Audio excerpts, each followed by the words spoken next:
Good morning दोस्तों, कैसे आप सब। आज हम महाराष्ट्र के साई नगर शिरडी की बात करेंगे और आपको बताएंगे कि आपको साई बाबा के दरबार में कैसे पहुंचना है। उसके साथ साथ हम आपको बताएंगे कि आपको शिरडी में कहाँ रुकना है, निःशुल्क भोजन की सुविधा आपको कहाँ मिलेगी और आपको फ्री बस सर्विस का लाभ कैसे लेना है।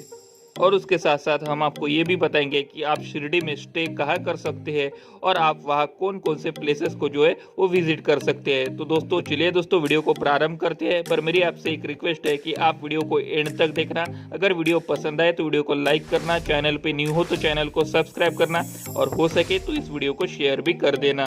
और वीडियो के एंड में मैं ये भी बताऊंगा कि आपको जो है वो शिरडी घूमने के लिए टोटल खर्चा कितना आएगा। सो दोस्तों सबसे पहले बात करते हैं कि हम शिरडी कैसे पहुंचे। तो दोस्तों शिरडी पहुंचने के लिए अगर मैं बाय ट्रेन की बात करूं तो दोस्तों आपके पास 3 रेलवे स्टेशन है। पहला नियरेस्ट रेलवे स्टेशन है वो है आपका साई नगर शिरडी, जो कि मंदिर परिसर से आपको 3 किलोमीटर की दूरी पे पड़ेगा। दूसरे स्टेशन की अगर मैं बात करूं दोस्तों तो वो है आपका कोपरगांव। कोपरगांव हमारा शिरडी से 18 किलोमीटर दूरी पे पड़ता है। तो आप चाहे तो कोपरगांव आ सकते हैं या फिर आप शिरडी रेलवे स्टेशन आ सकते हैं। लेकिन दोस्तों अगर आपको शिरडी तक भी ट्रेन नहीं मिलती और अगर आपको कोपरगांव तक भी ट्रेन नहीं मिलती तो फिर मैं आपको ये रिकमेंड करूंगा कि आप तीसरे स्टेशन यानी कि मनमाड़ जंक्शन पे जो है वो आ जाए। तो मैं आपको ये सजेस्ट करूंगा कि आप तीसरे स्टेशन यानी कि मनमाड़ जंक्शन पे जो है वो पहुंच जाए। सो दोस्तों मनमाड़ से आपको काफी सारे ऑप्शन जो है वो देखने को मिल जाएंगे शिरडी पहुंचने के लिए। सो दोस्तों मनमाड़ से शिरडी जाने के लिए आपको बस भी मिल जाएंगी। उसके साथ साथ अगर आप ट्रेन चेंज करना चाहते हैं तो आप मनमाड़ से शिरडी तक जो है वो ट्रेन भी कर सकते हैं अगर आपको ट्रेन मिलती है तो।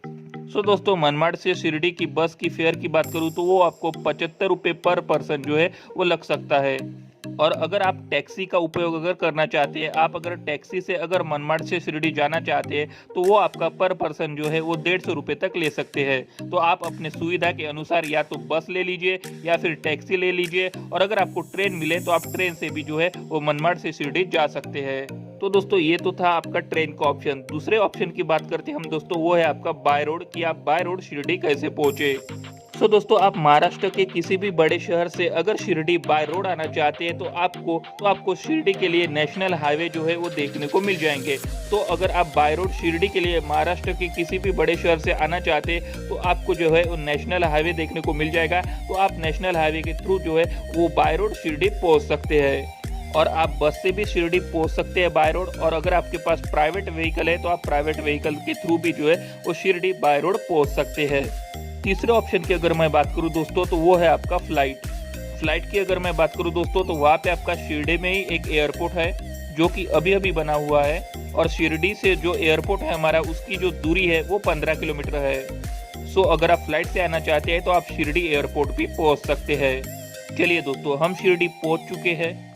अब हम बात करते हैं कि हम शिरडी में रुके कहाँ, हमको रूम कहाँ मिलेगा। दोस्तों शिरडी में रुकने के लिए आपके पास ढेर सारे ऑप्शन है, लेकिन यहाँ पे एक चीज मैं ये बताना चाहूंगा कि श्री साई बाबा संस्थान ट्रस्ट शिरडी, दोस्तों ये जो नाम है यहाँ के ट्रस्ट का नाम है, और ट्रस्ट की तरफ से आपको ढेर सारी सुविधाएं दी जाती है। जैसे कि वहाँ पे आपको कम दाम में रुकने की व्यवस्था मिल जाएंगी, वहाँ पे आपको निःशुल्क भोजन की व्यवस्था मिल जाएगी, वहाँ पे आने जाने के लिए आपको फ्री बस सर्विस भी प्रोवाइड की जाती है, आपको फ्री दर्शन पास दिया जाता है। वहाँ पे आप अलग से प्रसाद लेना चाहते हैं तो प्रसाद के लिए भी वहाँ अलग से काउंटर बनाया गया है जो कि श्री साई बाबा संस्थान ट्रस्ट शिरडी का ही है। तो दोस्तों ये सब सुविधाएं जो आपको मिलती है, ये सुविधाएं आपको वहाँ के ट्रस्ट की तरफ से जो है वो मिलती है। बात करते हैं हम विस्तार पूर्वक कि हम इन सारी फैसिलिटीज को जो है वो यूज कैसे करें और हमको बुकिंग कैसे करनी पड़ेगी। सबसे पहले फैसिलिटी की बात करता हूँ, वो है आपका रुकने की व्यवस्था, एकोमोडेशन। दोस्तों शिरडी में आपको साई बाबा संस्थान की तरफ से 3 भक्त निवास देखने को मिल जाएंगे। वो तीनों भक्त निवास में आप अपनी ऑनलाइन बुकिंग करवा सकते हैं। पहले अगर मैं भक्त निवास की बात करूँ तो वो है आपका साई भक्त निवास। तो दोस्तों साई भक्त निवास में आपको 500 कमरे के रूम देखने को मिल जाएंगे। वहाँ पे आपको एसी नॉन एसी दोनों टाइप के रूम जो है वो देखने को मिल जाएंगे। और अगर मैं यहाँ पे रेट की बात करूँ दोस्तों तो अगर आप 3 व्यक्ति है तो आपका 125 रुपये 24 घंटे के लिए लग जाएगा, और उसके साथ साथ आपको 3 बेड भी दिए जाएंगे। और वही अगर आप 4 आदमी रुकते हैं तो वहाँ पे 150 रुपये देना पड़ सकता है आपको एक दिन का। और वही अगर मैं बात करूं दोस्तों कि आप 6 आदमी हैं तो आपको 200 रुपये एक दिन का देना पड़ सकता है। तो दोस्तों आप भक्त निवास में भी रुक सकते हैं, काफ़ी अच्छी वहाँ पे व्यवस्था है। शिरडी के साई मंदिर से आपको 1.5 किलोमीटर की डिस्टेंस पे जो है वो भक्त निवास देखने को मिल जाएगा। तो दोस्तों अगर आप भक्त निवास में रुकना चाहते हैं तो वहाँ भी आप रुक सकते हैं। रूम आपको कैसे बुकिंग करनी है अभी मैं आगे आपको बताता हूँ। दूसरे भक्त निवास की बात करते हैं दोस्तों, वो है आपका साई आश्रम। दोस्तों साई आश्रम में 1000 कमरों की वहाँ व्यवस्था की गई है। वहाँ पे एसी नॉन एसी दोनों टाइप के आपको रूम देखने को मिल जाएंगे। लेकिन दोस्तों आपको यहाँ पे साई भक्त निवास से भी ज्यादा जो है वो सुविधाएं देखने को मिल जाएंगी। ये थोड़ा सा ज्यादा डेवलप किया गया है। तो यहाँ पे अगर मैं रेट की बात करूँ दोस्तों, तो यहाँ पे अगर आप 3 आदमी रुकते हैं तो आपको 150 रुपये देना पड़ेगा। वही अगर मैं बात करूँ कि आप अगर 4 आदमी रुकते हैं तो आपको 200 रुपये देना पड़ेगा। और वही अगर आप 6 आदमी रुकना चाहते हो तो वहाँ पे 6 पर्सन का जो किराया है वो आपको 250 से 300 रुपये तक देना पड़ सकता है। और ये सभी रेट जो है ये आपको 24 घंटे के लिए पेड करने पड़ सकते हैं। और ये जो साई आश्रम है दोस्तों, ये भी आपका लगभग 1.5 से 2 किलोमीटर की दूरी पे पड़ता है। ये भक्त निवास के 100-200 मीटर की दूरी पे है, जो कि आसपास ही है भक्त निवास और साई आश्रम। आप दोनों में से कहीं भी रुक सकते हैं और इसमें भी आपको ऑनलाइन फैसिलिटी मिलती है। तीसरे भक्त निवास की अगर मैं बात करूं दोस्तों, तो वो है आपका साई द्वारावती। तो दोस्तों साई द्वारावती में अगर आप लग्जरियस फैसिलिटी चाहते हैं, अगर आप अच्छे रूम चाहते हैं, बड़े रूम चाहते हैं और अगर आप हाई फैसिलिटी वाले रूम चाहते हैं तो आपके लिए द्वारावती बेस्ट है। तो दोस्तों साई द्वारावती जो भक्त निवास है वहाँ के रेट थोड़े से ज़्यादा है। इसकी जो दूरी है ये मंदिर परिसर से 3 किलोमीटर की दूरी पे है और आपको द्वारावती में भी जो है वो ऑनलाइन फैसिलिटी देखने को मिल जाएंगी। तो दोस्तों अब बात करते हैं कि हमको इन सारे रूम की ऑनलाइन बुकिंग कैसे करनी पड़ेगी। सो दोस्तों आप साई बाबा संस्थान की ऑफिशियल वेबसाइट जो कि आप स्क्रीन पे देख रहे हैं, यहाँ पे आप विजिट करके अपनी ऑनलाइन रूम बुकिंग कर सकते हैं। चाहे आप साई भक्ति आश्रम में रुके, चाहे आप भक्त निवास में रुके या फिर चाहे आप साई द्वारावती में रुके, आप इन तीनों की बुकिंग जो है वो इस वेबसाइट से कर सकते हैं। तो ये दोस्तों साई बाबा संस्थान की तरफ से 3 भक्त निवास थे। इन तीनों में आपको जहाँ रुकना है आप अपने बजट के अनुसार जो है वो अपना स्टे कर सकते हैं। और मैं आपको एक इम्पोर्टेंट बात बता दूं कि एक आदमी को वहाँ पे 2 दिन से ज्यादा परमिशन नहीं है। चलिए दोस्तों अब बात करते हैं हम कि चाहे हम साई आश्रम में रुके या फिर भक्त निवास में रुके और चाहे हम साई द्वारावती में रुके, तो इन सारी जगहों से हम साई मंदिर कैसे पहुंचेंगे और साई बाबा का दर्शन कैसे करेंगे। दोस्तों ये बताना चाहूंगा कि आपको साई बाबा संस्थान की तरफ से फ्री बस सर्विस दी जाती है। तो अगर आप साई आश्रम में रुके, चाहे आप साई द्वारावती में रुके और चाहे आप साई भक्त निवास में रुके, आपको फ्री बस सर्विस जो है वो प्रोवाइड की जाएगी। तो आप संस्थान की बस पकड़कर आप साई बाबा के दर्शन के लिए जा सकते हैं साई मंदिर के लिए। लेकिन मैं आपको एक बात बताना चाहूंगा कि अगर आप साई द्वारावती में रुकते हैं तो आपको वहां से फ्री बस सर्विस देखने को नहीं मिलेगी, क्योंकि वहां पे संस्थान की बस को नहीं भेजा जाता है। तो अगर आप साई द्वारावती से आना चाहते हैं तो आप ऑटो से या फिर टैक्सी से जो है वो साई मंदिर की तरफ आ सकते हैं और ऑटो वाला आपसे 20 रुपए पर पर्सन चार्ज करेगा। तो आप साई द्वारावती से ऑटो से साई मंदिर की तरफ आ सकते हैं। और अगर आप साई भक्त निवास में या फिर साई आश्रम में रुकते हैं तो आपको वहां से फ्री बस सर्विस जो है वो प्रोवाइड की जाती है। तो आप वहां से फ्री बस सर्विस से जो है वो साई मंदिर आ सकते हैं। तो चलिए दोस्तों अब हम बात करते हैं कि आपको संस्थान की तरफ से दी जाने वाली दूसरे सुविधा की, वो है आपका निःशुल्क भोजनालय। दोस्तों अगर आप साई आश्रम में रुके या फिर आप साई भक्त निवास में रुके और चाहे आप द्वारावती में रुके, तीनों जगह पे आपको वहाँ निःशुल्क भोजन की व्यवस्था जो है वो देखने को मिल जाएंगी। तो वहाँ पे भी आप जाकर भोजन ग्रहण कर सकते हैं और वहाँ पे आपको तीनों टाइम खाने पीने की जो है वो फैसिलिटी देखने को मिल जाएंगी। सो दोस्तों यहाँ की अगर मैं टाइमिंग की बात करूँ तो आपको सुबह 10 बजे से लेके रात को 10 बजे तक 12 घंटे लंगर चलता है, प्रसाद चलता है। तो वहाँ पे आप जाके अपना भोजन ग्रहण कर सकते हैं। वही अगर मैं बात करूँ दोस्तों कि अगर आप मॉर्निंग में नाश्ता करना चाहते हैं या फिर ब्रेकफास्ट करना चाहते हैं तो वहाँ पे वितरण होता है नाश्ता पैकेट का। तो दोस्तों नाश्ता पैकेट की भी वहाँ पे अलग से लाइन होती है। तो इसकी जो टाइमिंग है वो मॉर्निंग में 7 AM से लेके 10 AM तक होती है। तो आप जाके वहाँ पे नाश्ता पैकेट ले सकते हैं और नाश्ता पैकेट का जो कॉस्ट है दोस्तों वो आपको 5 रुपए पर पैकेट आपको देखने को मिल जाता है और इसमें आपको 5 पूरी, सब्जी और बर्फी दी जाती है। तो दोस्तों अगर आप किसी प्राइवेट होटल में रुकते हैं और प्राइवेट होटल आपको शिरडी में ढेर सारे देखने को मिल जाएंगे, और अगर मैं प्राइवेट होटल की कॉस्ट की बात करूं तो आपको वहां पे 500 रुपए से लेके 1500-2000 तक काफी अच्छे होटल देखने को मिल जाएंगे। उन लोगों की अगर मैं भोजन की बात करूँ तो वहाँ पे दोस्तों मंदिर परिसर से आधे किलोमीटर की दूरी पे एक बहुत बड़ा भारत का सबसे बड़ा सोलर पैनल किचन है। तो वहाँ पे बहुत बड़ा प्रसादालय है, साई प्रसादालय, और साई प्रसादालय के नाम से वो लंगर है। तो वहाँ पे जाके आप भोजन ग्रहण कर सकते हैं। उसकी भी जो टाइमिंग है वो सुबह 10 बजे से लेकर रात 10 बजे तक होती है और वहाँ पे भी 12 घंटे निरंतर रूप से साई बाबा का प्रसाद चलता है। तो वहाँ पे जाके आप भोजन ग्रहण कर सकते हैं। दोस्तों मैं यही रेकमेंड करूंगा कि आप जहाँ कहीं पे रुके एक बार आप साई प्रसादालय जरूर जाइएगा, क्योंकि वहाँ पे जाके आपको काफी अच्छा अनुभव होगा। 3000 लोगों को एक साथ बैठ के खाना खिलाया जाता है, काफी बड़ा हॉल है और वहाँ पे जो खाना सर्व किया जाता है वो बहुत ही अच्छी तरीके से और काफी अच्छी तरीके से किया जाता है।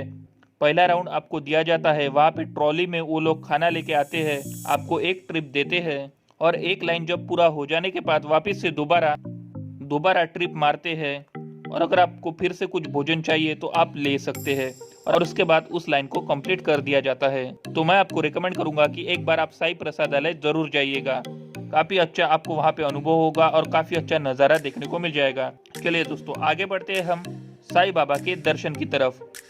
दोस्तों दर्शन करने से पहले आपको एक लेना पड़ेगा दर्शन पास। तो दोस्तों वहाँ पे साई मंदिर से ही 200 मीटर की दूरी पे आपको पहले दर्शन पास लेना पड़ेगा। दर्शन पास के लिए आपके पास आधार कार्ड होना जरूरी है, तो आप आधार कार्ड अपने साथ रखिए और आप आधार कार्ड दिखाकर दर्शन पास ले सकते हैं। ये दर्शन पास आप ऑनलाइन भी निकलवा सकते हैं। आपको स्क्रीन पे वेबसाइट दिख रही होंगी, इस वेबसाइट में जाकर आप दर्शन पास ऑनलाइन निकाल सकते हैं और या नहीं तो आप ऑफलाइन भी वहाँ पे जाके निकलवा सकते हैं, जिसको एक्सेस कार्ड भी कहा जाता है। दोस्तों दर्शन पास में गेट लिखा रहता है कि आपको कौन से गेट से जो है वो दर्शन लेने जाना है।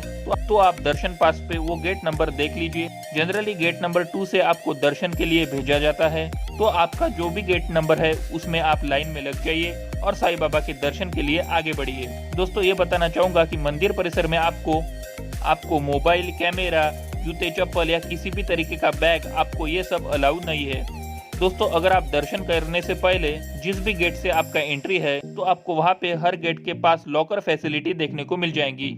तो वहाँ पे आप अपने मोबाइल, कैमरा और बैग वगैरह रख सकते हैं, उसके साथ साथ जूते चप्पल भी रख सकते हैं। मोबाइल को लॉकर में रखने के लिए आपका 5 रुपए लिया जाता है। आपको एक रिसिप्ट देंगे, उस रिसिप्ट को आपको संभाल के रखना है और जिस वक्त आप अपने मोबाइल को लेने जाएंगे उस रिसिप्ट को आपको वहाँ पे दिखाना है। दोस्तों वहाँ पे आपको चप्पल जूते का भी फ्री सर्विस देखने को मिल जाएगा, वहाँ पे आप अपने चप्पल जूते जो है वो रख सकते हैं। तो चलिए दोस्तों अब बात करते हैं साई बाबा के दर्शन लाइन की। तो दोस्तों दर्शन लाइन में लगने के बाद आपका 1 से 1.5 घंटे में जो है वो दर्शन हो जाएगा और अगर आप सुबह में अगर दर्शन करते हैं तो आपको थोड़ी सी भीड़ ज्यादा देखने को मिलेगी, पर अगर आप शाम के वक्त अगर दर्शन करते हैं जैसे कि 4 बजे से लेकर 7 बजे तक, तो आपको उस समय जो है वो थोड़ी दर्शन की लाइन में भीड़ कम दिखेगी। तो उस समय में आपका दर्शन आधे घंटे के अंदर हो जाएगा। तो अगर आप दर्शन के लिए शाम को दर्शन लाइन में लगते हैं तो आपका 15 से 20 मिनट में या फिर आधे घंटे के अंदर जो है वो आपका दर्शन हो जाएगा। चलिए दोस्तों लाइन में लग जाइए। ओम साई का नारा लगाते हुए हम साई बाबा की समाधि की ओर बढ़ते हैं। हम साई बाबा के दर्शन करेंगे, अपनी विशेष मांगेंगे और साई बाबा के मंदिर परिसर में जाके दर्शन लेने के बाद मंदिर परिसर से बाहर आएंगे।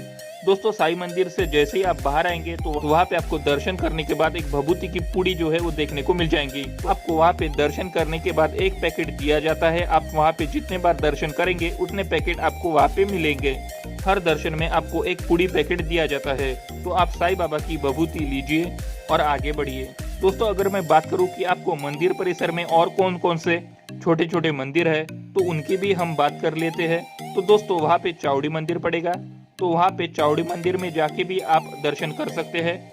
और अगर मैं दूसरे मंदिर की बात करूं तो वहाँ पे आपको द्वारका माई का भी मंदिर देखने को मिल जाएगा। तो दोस्तों द्वारका माई मंदिर में भी आप जा सकते हैं, यहाँ पे भी आप मत्था वगैरह टेक सकते हैं, दर्शन कर सकते हैं और यहाँ पे भी आप कुछ समय बिता सकते हैं। द्वारका माई में आपको साई बाबा का जो चूल्हा था वो आपको देखने को मिल जाएगा। द्वारका माई में धूनी जलती है जो कि निरंतर जलती रहती है। तीसरे मंदिर की अगर मैं बात करूं दोस्तों तो वो है आपका बजरंग बली का मंदिर। तो आपको बजरंग बली का मंदिर भी साई मंदिर के पास में ही देखने को मिल जाएगा, तो वहाँ पे भी आप दर्शन कर सकते हैं।